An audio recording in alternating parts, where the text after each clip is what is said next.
It's good to see you. You've been gone for so long.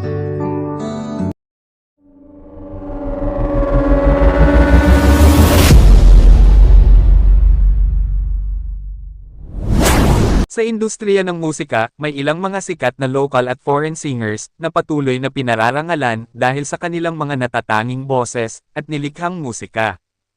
Ang bawat isa sa kanila ay may kakaibang kwento at paglalakbay sa kanilang career na nagbibigay inspirasyon sa kanilang mga tagahanga. Mula sa Pilipinas hanggang sa iba't ibang panig ng mundo, ang kanilang mga kanta at talento ay patuloy na nagbibigay aliw at emosyon sa maraming tao. Halika't alamin natin at kilalanin ang mga kwento sa likod ng kanilang tagumpay sa larangan ng musika dito lamang sa Musikero. Si Florence Warner ay isang Amerikanong mang-aawit na kilala sa kanyang trabaho sa mga komersyal sa telebisyon, kabilang ang Hello News campaign mula sa Gary Communications. Siya ay ipinanganak noong March 22, 1947 sa Atlanta, Georgia. Ang kanyang karera sa musika ay nagsimula sa mga recording noong dekada 70 at 80. Naglabas si Florence Warner ng ilang mga album at single noong dekada 70 at 80, kabilang ang isang duet kasama si Demas Roussos sa kanyang cover ng Lost in Love ng Air Supply.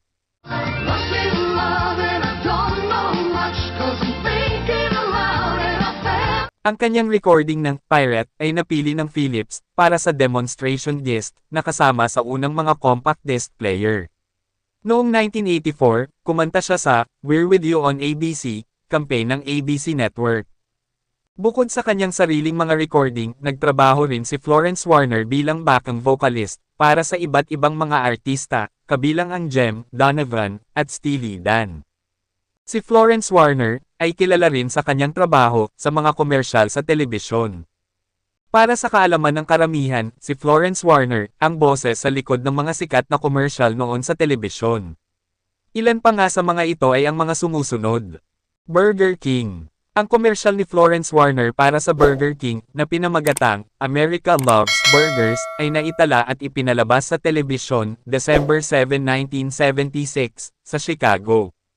Ang komersyal ay ipinalabas sa lokal na telebisyon sa Chicago sa pagitan ng 7 p.m. at 7:30 p.m. We're America's Burger King. Oh yes, America loves burgers. And we're Hoover. Ang komersyal ni Florence Warner para sa Hoover ay naitala at ipinalabas sa telebisyon noong October 1978.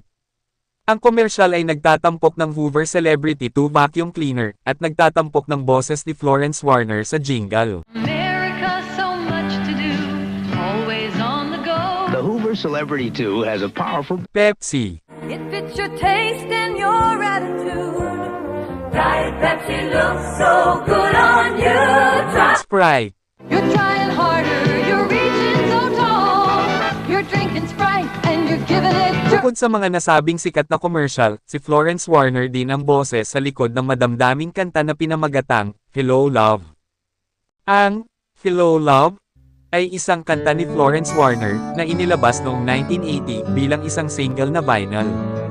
Ang kanta ay inilabas bilang isang single at hindi nagkaroon ng album. Ang Hello Love ay isang pop ballad na may malambing na melodiya at nakakaengganyong liriko. Ang kanta ay nagsasalaysay ng isang taong nagpapahayag ng kanilang pagmamahal sa isang tao at umaasa sa isang tugon. Ang Hello Love ay isang halimbawa ng musika ni Florence Warner na nagpapakita ng kanyang malambing na boses at kakayahang maghatid ng emosyon sa pamamagitan ng kanyang pagkanta. Hello love, where you been? I tried to start without you, but I lost it in the wind. Hello love. Si Florence Warner ay isang mahusay na mang-aawit na nag-iwan ng marka sa industriya ng musika at advertising. Ang kanyang boses ay narinig ng milyon-milyong tao sa buong mundo sa pamamagitan ng kanyang mga recording at komersyal. Bagamat hindi siya kasing sikat ng ibang mga mang-aawit, ang kanyang kontribusyon sa industriya ay hindi dapat maliitin.